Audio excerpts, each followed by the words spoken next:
choke you down just like a pill.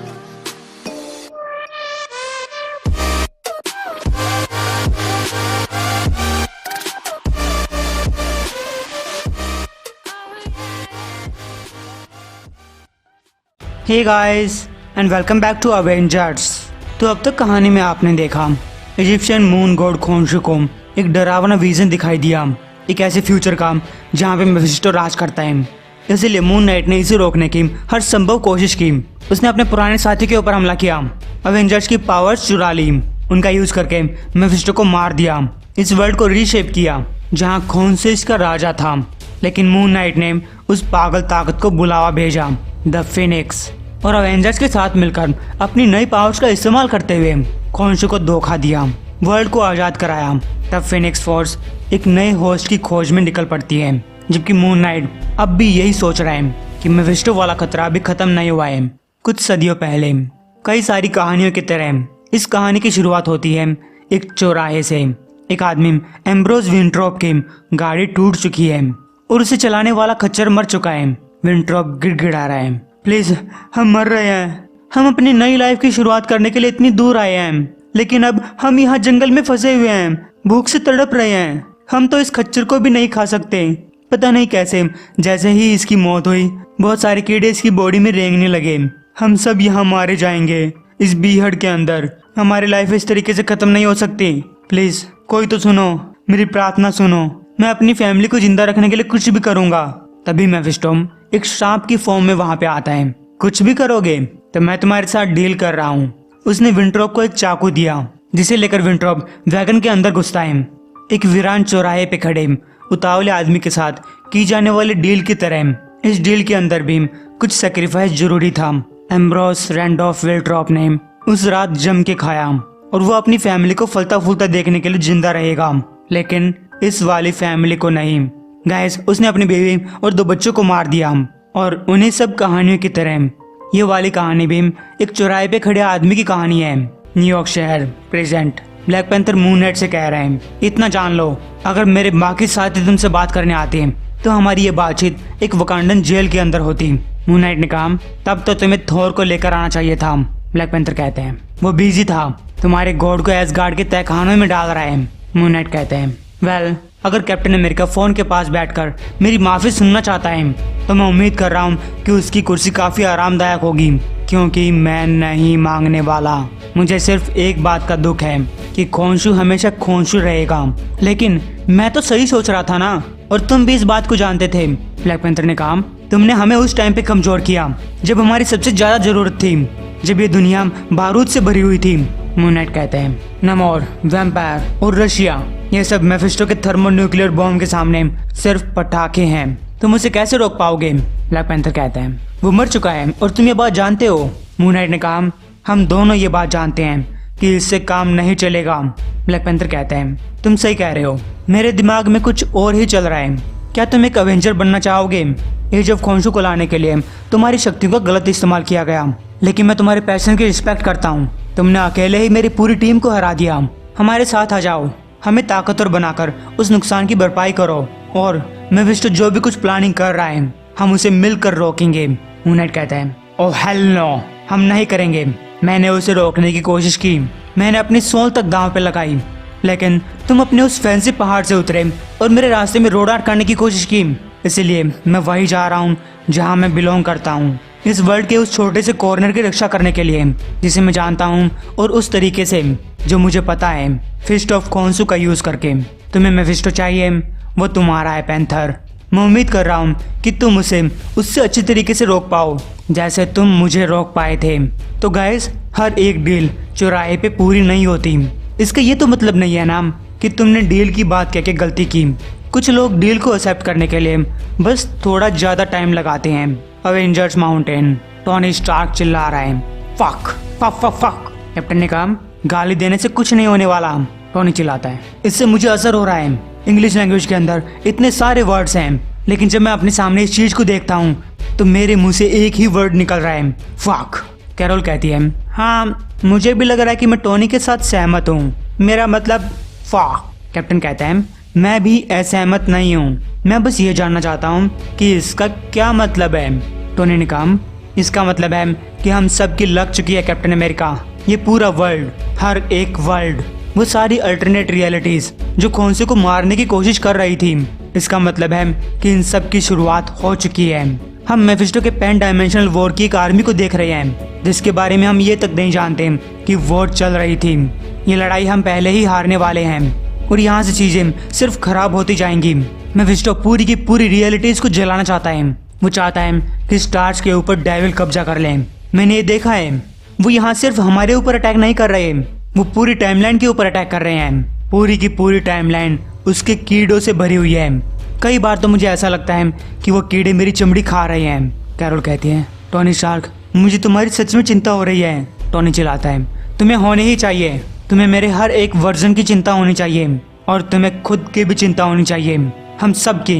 Captain ने कहा, तो हम यहाँ पे टाइम ट्रेवल और अल्टरनेट रियलिटीज की बात कर रहे हैं, साथ ही उस डेविल की भी जिसका प्लान इतना बड़ा है कि खुद स्टोन एज तक जाता है। टोनी ने कहा, मुझे लगता है कि उसका प्लान स्टोन एज से भी पहले का है। कैप्टन पूछता है, तब मेफिस्टो आखिर चाहता क्या है? टोनी कहता है, जो वो हमेशा ही चाहता था। अगर वो हेवन नीचे लेकर नहीं आ सकता तो हेल को ऊपर लेकर जाएगा। एम्ब्रोज रैंडोल्फ विंट्रॉप उस चौराहे से बच गया। उसने अकेले पश्चिम की यात्रा की, नई बीवियां ढूंढी, कई सारे बच्चे पैदा किए और अपनी उम्मीद से भी ज्यादा सफल हुआ। वो एक काफी अमीर मौत मरा, लेकिन एम्ब्रोज के ऊपर वो कर्ज चढ़ा हुआ था जिसे किसी पैसे से नहीं चुकाया जा सकता। एक रात मेफिस्टो विंट्रॉप की बीवी के पास आया। मिसेज विंट्रॉप ने कहा, ओ लॉर्ड, तुम वही हो, उस चौराहे वाले।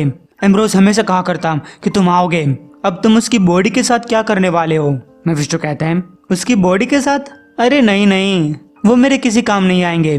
मेरे पास पहले से ही विंट्रॉप की वो चीजें हैं जो मुझे चाहिए, लेकिन उसका कर्ज अभी पूरा नहीं हुआ है। इसलिए आज की रात मैं तुमसे चाहता हूँ कि तुम याद रखना कि एम्ब्रोज का कर्ज अब उसकी फैमिली के ऊपर है। अभी के लिए मैं सिर्फ एक उंगली से काम चलाऊंगा, तुम्हारे हर एक बच्चे की।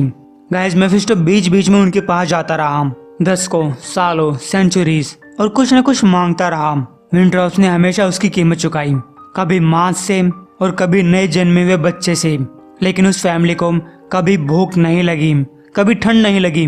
साल दर साल वो फलते फूलते गए, बस इसकी कीमत उन्हें सिर्फ कुछ उंगलियां और बच्चों से चुकानी पड़ी। Avengers mountain. आयरन फिस्ट कह रहा है, मुझे नहीं लगता कि अब ये पालना इस बच्चे को रोक पाएगा, क्योंकि अब ये बच्ची उड़ सकती है। डॉक्टर स्ट्रेंज ने कहा, ये स्टार ब्रांड है, वो उड़ने के अलावा बहुत कुछ कर सकती है। जबकि घोस्ट राइडर कह रहा है, क्या तुम लोगों को लगता है कि इसे ये बात पता होगी कि पिछले वाले स्टार ब्रांड के साथ मैंने क्या किया था? मैंने उसे मार दिया था। डॉक्टर स्ट्रेंज कहता है, स्टार ब्रांड कई बार जन्म ले चुका है, कई सेंचुरीज पुराना है, जैसे कि हम तीनों हैं मेरे दोस्तों। हम सबकी किस्मत इस तरीके से जुड़ी है जिसका पता लगाना अभी बाकी है। आयरन फिस्ट ने कहा, अरे तुम फिर से वही सब बातें करने लग गए। मैंने बुक ऑफ आयरन फिस्ट का हर एक चैप्टर पढ़ा। वहाँ पे स्टोन एज के कुनलुन के डिफेंडर के बारे में कुछ नहीं है, लेकिन एक खूंखार स्पेस पंछी के बारे में बहुत कुछ है जो अभी अर्थ पे वापस लौट आया है।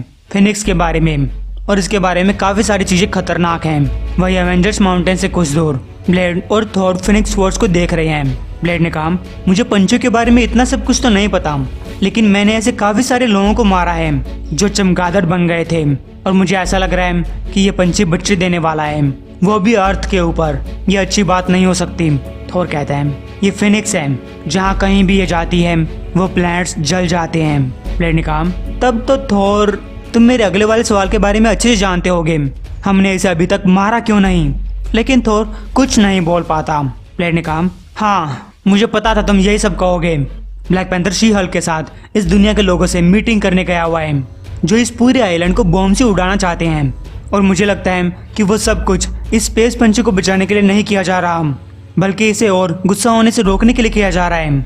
लेकिन अगर मैंने इतने सालों उन लोगों के सिर काटने से कुछ सीखा है जिन्हें मरे रहना पसंद नहीं है, तो वो ये है कि हर किसी का खून बहता है।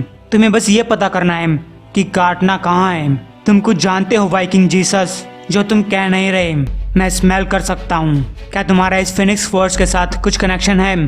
थोर कहते हैं, ये फिनिक्स यहाँ पे है क्योंकि ये कुछ चाहता है, एक अवतार, एक नया बर्तन जिसका यूज करके ये अपनी कॉस्मिक तबाही फैला सके। मैं अपने एक्सपीरियंस से इतना जानता हूँ कि इसके ऊपर यकीन नहीं किया जा सकता। और हमें इस क्रिएचर को वो कभी नहीं देना चाहिए जो ये चाहता है। तो हाँ, अगर हम इस चीज़ के ऊपर बात कर ही रहे हैं तो ऑल फादर जानता है कि इस पंछी का खून कैसे निकालना है, फिर चाहे मैं मारा ही क्यों न जाऊं। और संभावना है कि मैं मारा जाऊंगा 4 बिलियन साल पहले। कई सारी कहानियों की तरह इस कहानी की शुरुआत से होती है। एक प्लेनेट जो चौराहे पे खड़ा था, वहाँ एक बीमार सेलेस्टियल आसमान से आ गिरा, नई जन्मी इस अर्थ को इन्फेक्ट कर रहा था, इसके नेचुरल एवोल्यूशन को चेंज कर रहा था ताकि यहाँ म्यूटेंट्स और अजीब जीव पैदा हों। वो नज़ारा देखने में काफी खूबसूरत था और मेफिस्टो ने इसे देखा एक मक्खी के तौर पे जो वहाँ अपने अरबों बच्चों को जन्म देने वाली थी। लेकिन इसे मेफिस्टो का वर्ल्ड होना था, लेकिन उसके सामने एक दिक्कत आ गई। यहाँ तक कि अर्थ के शुरुआत के दिनों में भी इस इन्फेक्शन की वजह से कुछ ऐसी ताकतें सामने आई जो अर्थ को प्रोटेक्ट कर रही थी, मेफिस्टो से इसे बचा रही थी। साल दर साल मेफिस्टो को इन ताकतों को अपने रास्ते से हटाने की कोशिशों के बावजूद भी उनकी ताकत बढ़ती गई। इन ताकतों के खिलाफ मेफिस्टो थैनोस को उकसा रहा है। थैनोस कहता है, अर्थ, मैं इसके बारे में जानता हूँ, एक छोटा सा कीचड़ का ढेर। आखिर वहाँ ऐसी क्या चीज़ है जो मुझे पसंद हो? मेफिस्टो कहता है, जो तुम्हें चाहिए, क्योंकि अर्थ एक चीज़ के लिए काफ़ी अच्छी है, मौत। फिर किसी टाइम में मेफिस्टो एपोकलिप्स के कान भरता है। ये झूठे भगवान, वो तुम्हारा मजाक बनाते हैं। अगर तुम इस वर्ल्ड को अपने अनुसार डालना चाहते हो तो सबसे पहले तुम्हें इन्हीं गॉड्स को मारना होगा। फिर मेफिस्टो हल्क के कान भर रहा है। तुम कभी इनके ऊपर भरोसा नहीं कर सकते, वो कभी तुम्हें अकेला नहीं छोड़ने वाले। और फ्यूचर के अंदर मेफिस्टो प्लेनेट डूम के कान भर रहा है। लेकिन एवेंजर्स की ताकत बढ़ती गई। मेफिस्टो हमेशा ही उनका दुश्मन था, फिर चाहे वो ये बात जानते हो या नहीं। 1 बिलियन साल पहले एवेंजर्स ने छोटे थैनोस का सामना किया, लेकिन वो हार गया। कुछ सेंचुरीज पहले थोर ने उस टाइम के एवेंजर्स के साथ मिलकर एपोकलिप्स का सामना किया, जबकि मेफिस्टो परछाई में छुपकर ये सब अफरा तफरी फैला रहा था। साल दर साल अपनी एक परपेचुअल वॉर को आग दे रहा था। एक टाइम पे एक मॉन्स्टर का यूज करता और इस वॉर में कई सारी लड़ाइयाँ आनी बाकी हैं। और जहाँ तक एवेंजर जानते हैं, वो हारने के बजाय अक्सर जीता करते हैं। और हालांकि मेफिस्टो कुछ टाइम के लिए हावी हो सकता है, लेकिन आज नहीं तो कल वो वापस हेल में जाता ही है। गाइस, आज से लाखों सालों बाद फेनिक्स लोगन का सामना प्लेनेट डूम से होगा, जिसमें एक लेडी थोर भी है। उसके पास स्टॉर्म ब्रेकर है, लेकिन कहते हैं कि हेल के बारे में एक चीज कही जाती है कि वो पेशेंस रखता है। हेल की आग जानती है कि धीरे धीरे कैसे जलना है। कई बार तुम ये भी नहीं सोच पाते कि तुम्हारा घर जल रहा है जब तक कि वो पूरी तरीके से राख नहीं बन चुका होता। गाइस, प्रेजेंट में विंटरऑफ के घर के सामने एक आदमी ने उसका नाम पुकारा, लेकिन अब जो इस घर में रहता है वो विंटरऑफ के पोते का पोता है। उसने पूछा, तुम कौन हो? उस आदमी ने अपना नाम हावर्ड स्टार्क बताया। विंटरऑफ कहता है, हावर्ड स्टार्क तो मर चुका है। लेकिन हावर्ड ने कहा, वेल, हम सभी को कुछ न कुछ कर्ज चुकाने होते हैं, इसलिए मैं यहाँ पे आया हूँ। गाइस, हावर्ड के साथ एक भेड़िया भी है। उसकी बीवी पूछती है, कौन है? लेकिन विंटरऑफ ने कहा, सभी लोग अंदर चले जाओ। लेकिन गाइस, वो भेड़िया विंटरऑफ के सारे परिवार को खा गया। हावर्ड स्टार्क ने कहा, बधाई हो विंटरऑफ, तुम्हारा कर्ज पूरा हो चुका है। वेल, इन सब को खाने के बाद इतनी पावर तो मिल ही गई होगी कि रेसरेक्शन स्पेल का अच्छे से यूज किया जा सके, या फिर हमें अगले परिवार के पास जाना है। गाइस, मेफिस्टो ने कहा, इससे काम चल जाएगा, अभी के लिए आओ स्टार्क, हमें बहुत सारा काम करना है। स्टार्क कहते हैं, yes my Lord, hello Mephisto. तो गाइस, ये एपिसोड यहीं तक था। अगले एपिसोड में आपको फिनिक्स 1 मिलियन का ओरिजिन जानने को मिलेगा। एम करते हैं 1300 लाइक्स के लिए।